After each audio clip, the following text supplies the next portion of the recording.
सबसे पहले तो मैं हमारे शास्त्रा उसी प्रकार उनका अनुशासन और इस अनुशासन में अनुशासित हो रहे सभी आर्य श्रावकों को वंदन करता हूँ।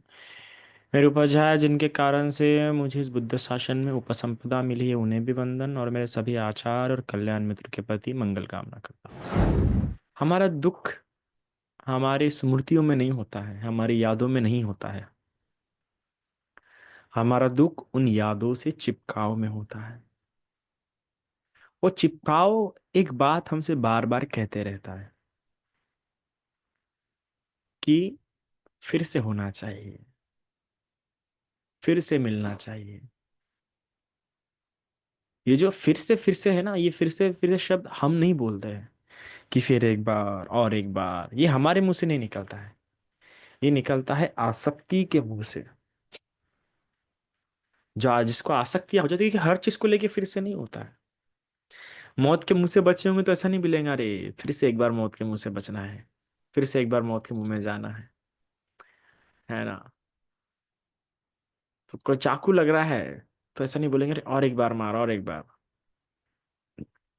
थप्पड़ किसी ने मार दिया तब नहीं कहेंगे अरे और एक बार कोई मारे थप्पड़ तो अच्छा रहेगा। तो ये फिर से जो शब्द है ना कि फिर से एक बार चाहिए, फिर से एक बार होना चाहिए, एक बार और हो जाए, तो समझ जाओ आसक्ति निर्माण हो गई है। ठीक है। और समझो अरे मैं तो संसार में फंस गया, अरे मेरे और जन्म बढ़ने वाले हैं। जन्म पता है ना, जन्म मतलब क्या होता है। एक जन्म बड़ा मतलब लंबे समय के लिए दुख बढ़ गया। जन्म एक लूंगे पर उस एक जन्म में कई जगहों पे दुख मिलेगा, कई तरीकों से दुख मिलेगा, कई लोगों से दुख मिलेगा, और तरह तरह का दुख मिलेगा, मिलेगा ही। आप कितने भी धनवान क्यों ना होने, तो कोई कोई समस्या ही नहीं धनवान होना। दुख के लिए कोई समस्या नहीं है, है ना। आपके पास आपने अमृत भी क्यों ना पिया हो, दुख के लिए वो भी समस्या नहीं है, उसे कोई डर नहीं। दुख को कोई डर नहीं कि आपने अमृत पिया हो या आपके पास धन हो,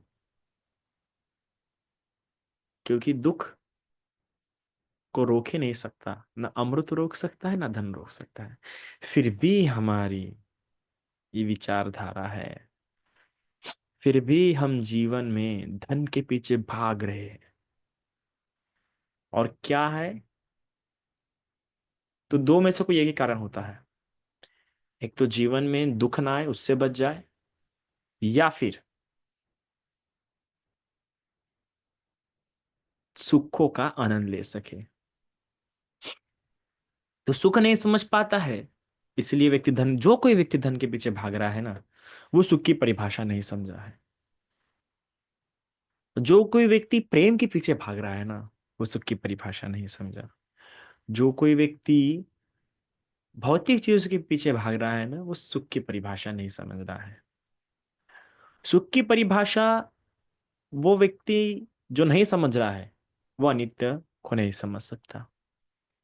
क्योंकि अनित्य को समझ गया होता, अनित्य इस चीज को समझने की उसमें क्षमता होती, तो उसकी सुख की परिभाषा कब की बदल गई रही थी। सुख की परिभाषा क्यों नहीं बदल रही है, क्योंकि अनित्य को नहीं समझ रहा है। सिर्फ अनित्य इस चीज को समझने से उसके जीवन की कई सारी परिभाषाएं बदल जाती है। सबसे पहले सुख की परिभाषा बदल जाती है। दूसरा, प्रेम की परिभाषा बदल जाती है। तीसरा, धन अर्जन के लिए किस प्रकार से प्रयत्न करना है, इसकी परिभाषा बदल जाती है। चौथा, रिश्तों का महत्व जीवन में, इसकी परिभाषा। पांचवा, कहाँ समय देना है और कहाँ समय नहीं देना है, इसकी परिभाषा। तो इतनी सारी परिभाषाएं बदल जाती है सिर्फ किस चीज को समझने से, अनित्य को समझने से। तो अनित्य को समझा कैसे जाए, है ना। तो अनित्य को समझने के पहले मन में बिठाना होता है। मन में बिठाना मतलब क्या, कि जब भी कुछ काम कर रहे हैं तुरंत अपने आप मन में याद आ जाए, और ये भी तो नित्य है। कुछ भी काम करने जा रहे हैं, किसी भी चीज के लिए ज्यादा समय दे रहे हैं, ज्यादा एफर्ट्स पुट कर रहे हैं, क्या ये आपके मन में आ रहा है? अरे, ये भी तो अनित्य है। तो जिसके मन में ये अपने आप आना शुरू हो गया है, ये भी अनित्य है, ये भी निकल जाएगा, ये भी गुजर जाएगा, ये भी नष्ट हो जाएगा, उस व्यक्ति ने अनित्य का अभ्यास करना शुरू कर दिया। इस प्रकार से धर्म को देखना, या इस प्रकार से धर्म को हृदय में बिठा लिया है, कि अब वो समझ रहा है, अब वो धर्म पथ की ओर आगे बढ़ रहा है। हम सभी शील पालन कर रहे हैं, पर शील पालन करने के साथ साथ भावना भी करनी होती है, भावितव्यं। तो जीवन में अनित्य को भावित करना बहुत आवश्यक है।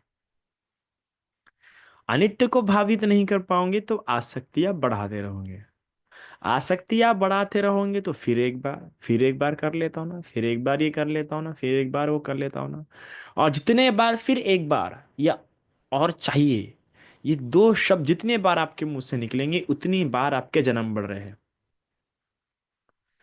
पूरा पटी समुत्पाद घूम जा रहा है आपका। एक बार बोल दिया और एक बार चाहिए, घूम गया पूरा पटी समुत्पाद। फिर और एक बार बोल दिया और मिलना चाहिए। तो एक बार जब भी आप किसी चीज की मांग कर रहे हो कि एक और बार होना चाहिए, एक और बार मिलना चाहिए, तो आप अपना जन्म बढ़ा रहे हो, आप अपना दुख चक्र बढ़ाते जा रहे हो। इसलिए ऐसा नहीं कि चाहिए मुझे और एक बार चाहिए,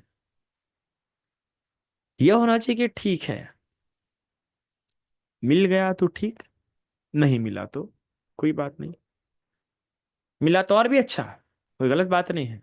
धर्म है, धर्म और भी सुन लो तो और भी अच्छा है। पर आसक्ति वाला और एक बार नहीं होना चाहिए। आसक्ति वाला और एक बार रहेगा तो दुख, जो जन्म है वो दुख के स्वरूप में आएगा। आसक्ति वाला जब और एक चाहिए, और एक बार होना चाहिए, तो उसका परिणाम हमेशा दुख वाला होता है, सुख वाला नहीं हो सकता है। पर करुणा वाला रहेगा, धर्म वाला रहेगा, तो उसका परिणाम सुखकर होता है, क्योंकि उसमें आसक्ति नहीं होती है। करुणा में कभी आसक्ति नहीं हो सकती। धर्म ज्यादा हो सकता है, पर भगवान का धर्म आप में आसक्ति निर्माण नहीं कर सकता, हो ही नहीं सकती। अगर आसक्ति निर्माण हो रही है तो धर्म को ठीक प्रकार से समझा नहीं जा रहा, सुना नहीं जा रहा है। सुनने में कहीं ना कहीं क्या हो रही है, गलती हो रही है। समझने में कहीं ना कहीं क्या हो रही है, गलती हुई है। या फिर ऐसा हो रहा है कि धर्म सुन तो रहे हैं, पर अपनी ही कल्पना गढ़ी जा रही है, अपनी ही अपेक्षाएं बनाई जा रही है। जैसे मैं धर्म सुन रहा हूँ तो मेरे जीवन में बड़ा सुख आएगा, मैं धर्म सुन रहा हूँ तो मेरे जीवन के सारे दुख दूर हो जाएंगे, मैं धर्म सुन रहा हूँ तो मेरी सारी आपदा विपदा संकट परेशानियां दूर हो जाएंगे, धर्म सुन रहा हूं ना तो मेरे साथ बुरा नहीं हो सकता। ये जब ऊपरी की एक्स्ट्रा ऑर्डिनरी जो आपकी अपेक्षाएं होना जाती हो जाती है, होती है सब लोगों की, सबको यही लगता है कि हाँ ये भी धर्म हो, धर्मवान हो तो मेरे जीवन में दुख नहीं आ सकता। अरे बाबा, भगवान कहाँ पहले सिखा रहे? भगवान ने तो पहले ही सिखा दिया कि दुख तो है, फिर आप धर्म धारण करो या ना करो। तो ऐसी अपेक्षा नहीं होनी चाहिए। हम समझाने के लिए बताते हैं, कहने के लिए कहते हैं कि हाँ धर्मवान इंसान के जीवन में सुख बहुत रहता है। सुख इसलिए रहता है कि धर्म उसको पहले ही समझा देता है। भगवान की जो शिक्षा है वो पहले ही बता देती कि दुख तो है। तो दुख को जब पहले ही स्वीकार कर लिया है तो परेशानी कैसी? तो इसलिए भी जब धर्म से आपको आसक्ति नहीं हो सकती है, धर्म आपको सिखाता है छोड़ना, सिखाना ही पड़ेगा आपसे छोड़ना, तब धर्म से आपका कल्याण हो सकता है। धर्म धर्म अगर आपको त्याग नहीं सिखाता है तो कल्याण नहीं हो सकता। जैसे सभी धर्मों में दान को बड़ा महत्व दिया है, कि दान का मतलब त्याग होता है। फिर प्रिय वस्तु का त्याग करना सीखता है मनुष्य, तो क्या होता है, उसके पारमिता, उसका साहस, उसका वीर्य, उसकी प्रज्ञा और बलवान होते जाते हैं। मूड के अनुसार दान करता है तो फिर उसका स्वभाव ही बड़ा मूडी हो जाता है। तो कैसे धर्म का अभ्यास कर रहा है, बड़ा वो भी महत्वपूर्ण है। भाई धर्म का अभ्यास ठीक प्रकार से नहीं कर रहा है तो क्या होगा, उससे फिर वैसे ही मूड स्विंग्स होंगे। और मूड स्विंग्स मतलब वही परेशानी, व्याकुलता।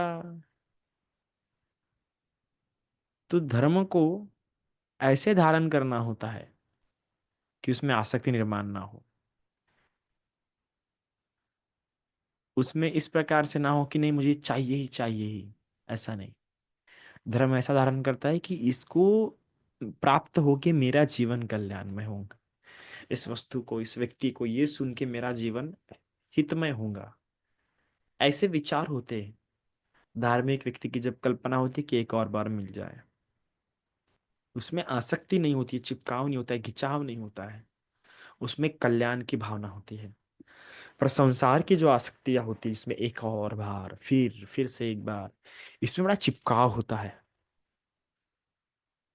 बड़ा खिंचाव होता है, बड़ा तनाव होता है। इसलिए संसार की जो आसक्तियां होती है बड़ी दुखकर होती है। तो संसार की बातों को समझिए और संसार के जाल में फंसिए मत। संसार में जब धर्म है, संसार को जब धर्म से देखा जा रहा है, तो जो देखने वाला है, या जिसके संसार में धर्म है, उसको तो लगता है अरे भगवान ने ये तो बात पहले ही बता के रखी थी।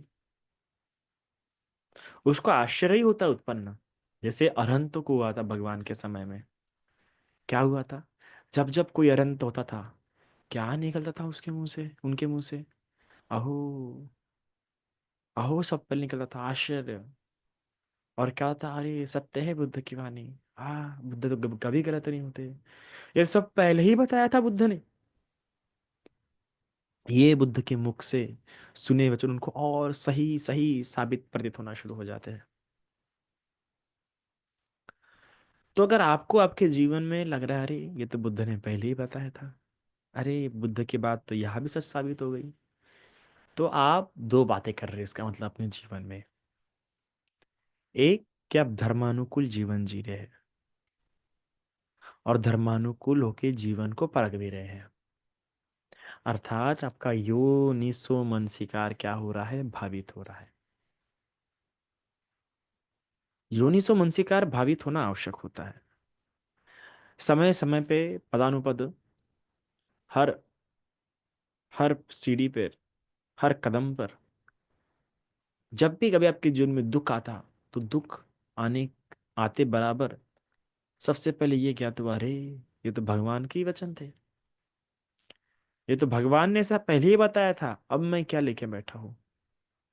अगर ये बात आ रही है ना, तो बड़ा सुंदर जीवन जी रहे आप। कितना भी दुख क्यों ना है, मैं तो कहूंगा आपके जीवन में बड़ी सुंदरता है। क्या सजगता है, क्या सत्य है, क्या संप्रजन्य है, कि भगवान ने तो ये पहले ही बताया था। आहा, भगवान गलत नहीं होते। ऐसा विश्वास बैठ जाए ना जब आपके जीवन में, तब लग जाओ, तब समझ जाना कि धर्म का अभ्यास बड़े अच्छे से कर रहे हो। मन को दिशा बहुत अच्छे से दे रहे हो, मन को बहुत अच्छे से क्या कर रहे हो, ढाल रहे हो। ये ढालना आना चाहिए मन को, इस प्रकार से मन खुद बताना चाहिए अरे देखा है तो बुद्ध की वाणी थी।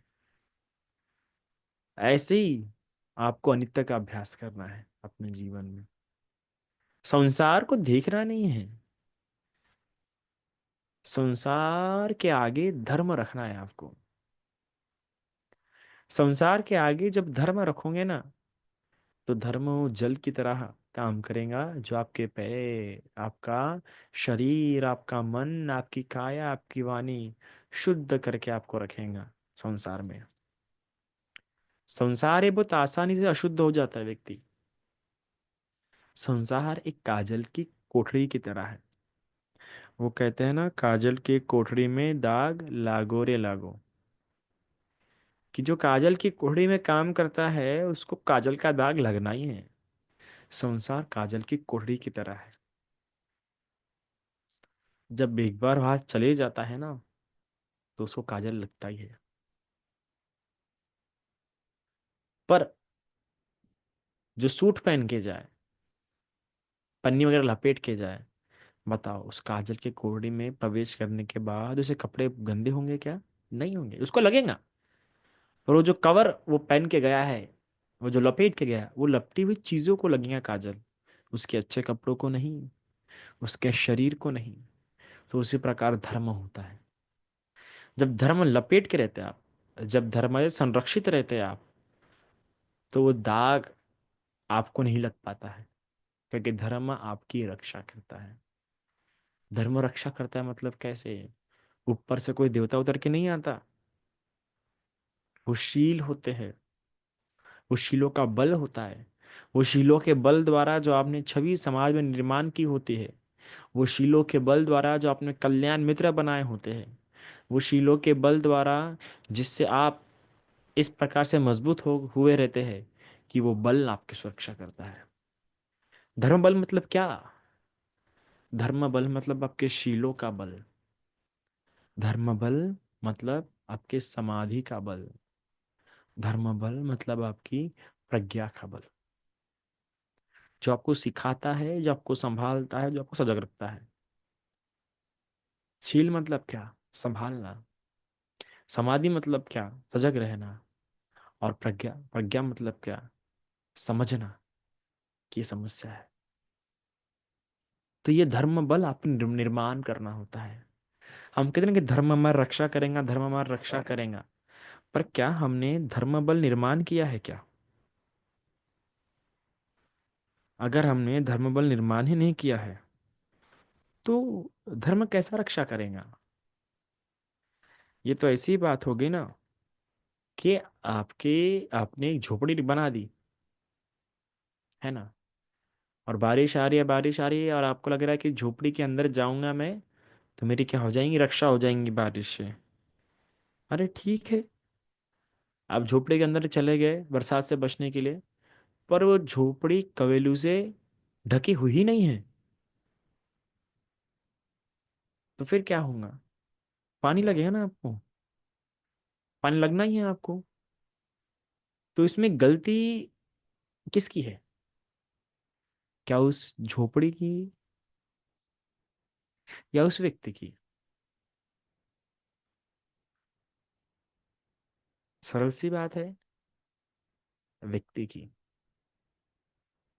क्योंकि दीवारें खड़ी होने से वो बारिश से नहीं बच सकता, छत होने से व्यक्ति बारिश से बचता है ना। घर के अंदर प्रवेश करना है तो ठीक है, पर घर के अंदर जो प्रवेश किया तो घर सही में घर है क्या? दीवारों से घर थोड़ी बनता है, छत भी होनी होती है ना वहां पे। जब छत होंगी तब तो आप उसे घर पाओगे, तब तब तो आप उसे आसरा कह सकते हैं। तो उसी प्रकार दीवारें धर्म नहीं है, है ना। पूरा घर जिसमें आप धूप, छाव, बरसात, ठंडी से बच सके, इस प्रकार से बना हुआ घर ही सही मायने में आसरा होता है। जिस घर की दीवारें खड़ी कर दी और छत नहीं है, वो आपको क्या बचाएगा धूप से, वो आपको क्या बचाएगा बारिश से। और जिस जहाँ पे छत है पर दीवारें नहीं, वो आपको कहाँ से बचाएगा ठंडी से। सभी होने से वो घर होता है, दीवारें होने से, छत होने से वो घर बनता है। धर्म भी वैसा ही है। दान, शील, भावना सब होने से धर्म होता है। सिर्फ दान ही होने से धर्म नहीं होता है, वो तो एक लक्षण हो गया। दानी होना एक लक्षण हो गया, प्रज्ञावान होना एक लक्षण हो गया, समाधिवान होना एक लक्षण हो गया। पर सिर्फ समाधि धर्म नहीं है, सिर्फ शील धर्म नहीं है, सिर्फ प्रज्ञा धर्म नहीं है। तीनों के होने से धर्म होता है। तो धर्म तब बल बनता है जब आप में धर्म अच्छी प्रकार से आपने बनाया होता, अपने अंदर में धर्म को अपने अंदर में खड़ा किया होता है। आपने तेल डाल दिया, दिया जला दिया तो काम नहीं होता है। जिंदगी में प्रकाश नहीं मिलने वाला आपको। आपको समय समय पे उस पर तेल डालते होना होता है। जब हवा या चलती है तो उस दिए को ढकना भी होता है, रक्षा भी करनी होती है, तब जाके अंधेरे में आपको प्रकाश देगा ना वो। इसी प्रकार धर्म होता है। धर्म अपने अंदर संभाल रखना होता है, उसकी जोत बुझने नहीं देना होता है। आपने ये जोत बुझने नहीं दिया तो अंधेरे में यही दिया आपको प्रकाश दिखाएगा, है ना। तो इसलिए धर्म का बल अगर निर्माण करना है तो पहले देखो धर्म अच्छी प्रकार से भावित हो रहा है कि नहीं जीवन में, मन में। धर्म वैसे हमें सोचने के लिए मजबूर कर रहा है कि नहीं कर रहा है, या जीवन में लग रहा है और एक बार, या जीवन में लग रहा है फिर से एक बार कर लेता हूँ, या फिर से एक बार मिल जाए, या वही मेरा जीवन है, वही मेरा सुख है। ऐसे से नहीं होता है। धर्म इस प्रकार से होता है भगवान के शासन में, भगवान के शिक्षा में, कि जो इंसान को आगाह ज्यादा करता है कि देख लो बाबा, ऐसा करोगे तो ऐसा होगा। ये आगाह कर रहा है कि नहीं आपको आपके जीवन में। क्योंकि भगवान ने तो सबसे पहले अकुशल कर्म बताया है ना, सबसे पहले क्या बताया, अकुशला धम्मा बताया है ना, फिर कुशला धम्मा, फिर अभ्यागता धम्मा। सबसे पहले सब पापस्य अकर्मम बताया गया है ना आपको, फिर कुशल कर्म बताया गया है ना। तो पहले तो आगाह होना जरूरी है आपने, कि मैं ये करने जा रहा हूं तो मेरे साथ ये होगा। भगवान के समय में जो भिक्षु बने, वो कैसे बने, उन्होंने देखा संसार में जा रहा हूँ, संसार में रहूंगा तो ये सब करना पड़ेगा। महानाम राजा के जो भाई थे, अनिरुद्ध, क्यों भिक्षु बन गए। देखा था, बता रहा था बड़ा भाई कि देखो ये करना होता, बोले नहीं नहीं रहने दो बाबा, इससे अच्छा मुझे चला जाओ। तो ये भावना होती है धर्म में लिप्त होने की। हम जब यहाँ पे थे थाईलैंड में, तो एक कपल था, अभी भी है थाईलैंड में, तो एक कपल था। वो कपल इसलिए शादी नहीं करना चाहता कि बच्चा आने पर किसी समस्या, जिम्मेदारी आ जाती है, और वो जिम्मेदारी आ गई तो हम धर्म को उतना अच्छे प्रकार से दान नहीं कर पाएंगे, पालन नहीं कर पाएंगे। तो ये जो विचार होते हैं, अब हर किसी मन में उन्हें विचार नहीं आएंगे, पर किस ना किसी रूप से आगाह होता ही है धर्मवान होने पर। कुछ ना कुछ बातों में अपने आप को रोकता ही है धर्मवान होने पर। जीवन का हर सुख नहीं लेना चाहता धर्मवान व्यक्ति, क्योंकि जानता है जीवन का हर सुख लेने के पीछे अगर वो लग गया, दौड़ भाग शुरू हो जाएंगी, परेशानियां शुरू हो जाएंगी, व्याकुलता शुरू हो जाएंगी। वो देखता है कि क्या करने से मैं भटकू ना, क्योंकि आगाह उतरता ना बार बार। इसलिए वो और एक बार और एक बार, एक और बार कर लेता हूँ, ये मन में नहीं चलाएंगा। क्योंकि वो ये भी जानता, अरे मेरी तो आसक्ति निर्माण हो रही है। ये उसको दिखना, उसको समझना शुरू हो जाता है। इसलिए भी बड़ा आवश्यक होता है व्यक्ति को कि संसार में आसक्ति निर्माण कर रहा है या धर्म के प्रति स्नेह निर्माण कर रहा है। इस बात को समय समय पे परखते रहना, इस बात को समय समय पे देखते रहना। जिसने ये बात जान लिया कि मेरी संसार में आसक्तियां निर्माण हो रही है, उसका तो प्रयास यही रहेगा ना कि मेरी आसक्तियां कम हो जाए। क्यों रहेगा, क्योंकि वो जानता है दुख का कारण होगा। दुख को कभी कभार, मैं तो कहता हूँ कभी कभार दुख से भी इंसान की भावना हो सकती है अच्छी प्रकार से। कितना दुख होता है, कितना व्याकुलता होता है, कितना मन परेशान होता है, कितना मन दुखी होता है, कितने मन में बातें चलती रहती है, और किस बात के कारण, सिर्फ आसक्ति निर्माण होने के कारण से। तो कितना भयभीत होना चाहिए व्यक्ति ने आसक्तियों से, कि मुझे आसक्त नहीं हो रहा है मेरे पति से, मेरे बेटे से, धन से, सुख से। आसक्त नहीं होना है। अगर आसक्त होता गया तो क्या होगा, फिर धर्म छूट जाएगा। क्योंकि धर्म की तो पहले ही शिक्षा है अनित्य। शील में भी आपको त्याग सिखाया जाता है, छोड़ना सिखाया जाता है, संयम करना सिखाया जाता है। तो निर्माण क्या हो रहा है पता होना बहुत आवश्यक है। क्या अपने जीवन में क्या निर्माण कर रहे हो? आसक्तियां निर्माण कर रहे हो, या धर्म को बलवान कर रहे हो? धर्म ही बलवान नहीं करते हम। अपना बैंक बैलेंस बलवान कर देंगे, अपना घर सुंदर से लेकर अच्छा बलवान कर देंगे, है ना, रिश्तों को बलवान करेंगे, धर्म को बलवान नहीं कैसे होगा? एक समय पे कोई एक ही चीज पे ध्यान दे सकते हैं। तो जो रिश्तों को बलवान करने के पीछे लगा, धर्म का बलवान होगा। जो बैंक बैलेंस बलवान करने के पीछे लगा है, धर्म का बलवान होगा। पर जिसने धर्म को बलवान करने के पीछे लग गया, उसका बैंक बैलेंस, रिश्ते, हर चीज बलवान होती है कि धर्म में ये सब है। पर धन में ये सब, धन धन में धर्म नहीं है, रिश्तों में धर्म नहीं है, घर में धर्म नहीं है, पर धर्म में धन है, धर्म में रिश्ते है, धर्म में घर है। धर्म के कारण से ये सब अच्छा निर्माण हो सकता है। विशाखा का हुआ, उसका कंजूस ससुर बदल गया, उनका घर में इतना परिवर्तन हुआ, किसके बल से हुआ था? धर्म के बल से हुआ था ना। अनाथ पिंडिका की इतनी कठोर बहू परिवर्तित हो गई, किसके बल से हुई? धर्म के बल से हुआ ना। अनाथ पिंडिका का सबसे नालायक लड़का, जिससे उम्मीद नहीं थी, वो भी क्या हो गया? परिवर्तित हो गया ना। किससे? धर्म बल था। ये धर्म बल होने के कारण से होता है। धर्म में वो बल होता है, तो धर्मों का बल वैसा बनाओ, खुद में, खुद के घर में, खुद के जीवन में। अगर धर्म बल निर्माण नहीं हो रहा है, तो फिर क्या हो रहा है? संसार का बल। धर्म बल निर्माण करो, कर्म बल निर्माण करो। कर्म बल निर्माण करने वाला धर्म बल निर्माण करता है। धर्म बल निर्माण करने वाला कर्म को मजबूत करता है। पर संसार को देखने वाला सिर्फ अपना बैंक बैलेंस मजबूत करना चाहता है। घर में तरह तरह की चीजें भर के रखना चाहता है,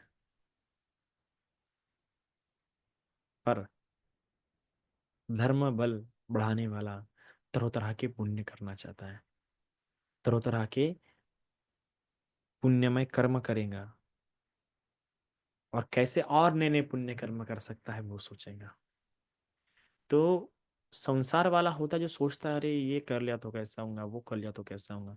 तो संसार वाला होता है कि जिसमें आसक्ति होती है, उसके बारे में सोचता है कि ये और एक बार कर लेता हो। तो वही जो नहीं करना चाहिए उसके पीछे भागता है, और जो करना चाहिए उससे वो थोड़ा दूर भागता है,